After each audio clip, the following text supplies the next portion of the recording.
सुल्तान मोहम्मद फ़ातेह कौन था? आज हम आपको बताएंगे इस वीडियो में सुल्तान मोहम्मद फ़ातेह के बारे में। सुल्तान मोहम्मद फ़ातेह ने मसीहों के इस अजीम मरकज़ और बाज़ंतीनी सल्तनत के इस मुस्तहकम किले को फतह करके हज़रत मोहम्मद सल्लल्लाहु अलैहि वसल्लम की ख्वाहिश को पूरा कर दिखाया। नबी करीम सल्लल्लाहु अलैहि वसल्लम ने अपनी ज़िंदगी में फतह कुस्तुनतुनिया की ख्वाहिश का इजहार करते हुए इसके फातहीन को जन्नत की बिशारत दी थी। सुल्तान मोहम्मद फ़ातेह 30 मार्च 1432 को अदन्ना में पैदा हुआ, जो इस वक्त सल्तनत उस्मानिया का दारुल हुकूमत था। 11 साल की उम्र में मोहम्मद सानी को अमासिया भेज दिया गया, जहां उसने हुकूमत संभालने की तरबियत हासिल की। अपने पहले दौरे बादशाहत के दौरान में जंगे वरना के खदशात के पेश नज़र सुल्तान मोहम्मद ने अपने वालिद मुराद सानी से तख्त संभालने का मुतालबा किया, लेकिन उन्होंने इस बात को इनकार कर दिया, जिस पर मोहम्मद सानी ने इन्हें एक खत लिखा जिसमें दर्ज था कि अगर आप सुल्तान हैं तो आए और फौज की कमान संभालें, लेकिन अगर मैं सुल्तान हूं तो मैं आपको हुक्म देता हूं कि मेरी फौज की क़यादत संभालें। इस खत के बाद सुल्तान मुराद ने 1444 में जंगे वरना में उस्मानी फौज की क़यादत की। 1451 में अपने वालिद सुल्तान मुराद सानी की वफात पर सुल्तान मोहम्मद फ़ातेह ने दूसरी मर्तबा तख्त संभाला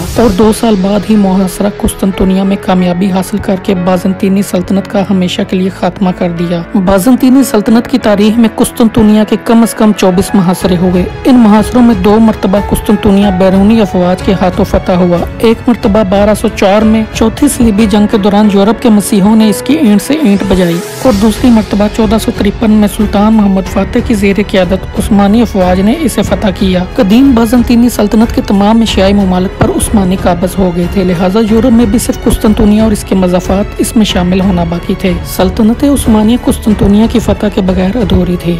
एक उर्बान नामी तोप खाने का माहिर था, भाग कर सल्तनत उस्मानिया के इलाकों में चला आया। उसने सुल्तान को एक बेहतरीन तोप बना कर दी। 1453 को जबरदस्त मुहासरे का आगाज कर दिया गया। मुसलसल अनथक मेहनत और जंग के बाद 29 मई 1453 जमादियुल अव्वल को बिलाखिर कुस्तुनतुनिया फतह याब हुआ। कुस्तुनतुनिया की फतह महज एक शहर पर एक बादशाह के इक़्तिदार का खात्मा और दूसरे के इक़्तिदार का आगाज नहीं था। इस वाक़े के साथ ही दुनिया की तारीख का एक बाब खत्म हुआ और दूसरे की इब्तिदा हुई। एक तरफ 27 कबले मसीह में कायम होने वाली रोमन अम्पायर 1480 बरस तक किसी न किसी शक्ल में बरकरार रहने के बाद अपने अंजाम को पहुंची, तो दूसरी जानब उस्मानी सल्तनत ने अपना नुक्ता अरूज छू लिया और वो अगली 4 सदियों तक 3 बरे-आज़मों एशिया, यूरोप और अफ्रीका के हिस्सों पर बड़ी शान से हुकूमत करती रही। 1453 वो साल है जिसे कुरून वस्ता मिडल एजेस का इख्तिताम और जदीद दौर का आगाज भी समझा जाता है। यही नहीं बल्कि फतह कुस्तुनतुनिया को फौजी तारीख का संगे मील भी करार दिया जाता है। शहर पर कब्जा जमाने के बाद सुल्तान ने अपना दारुल हुकूमत अदन्ना से कुस्तुनतुनिया मुंतकिल कर दिया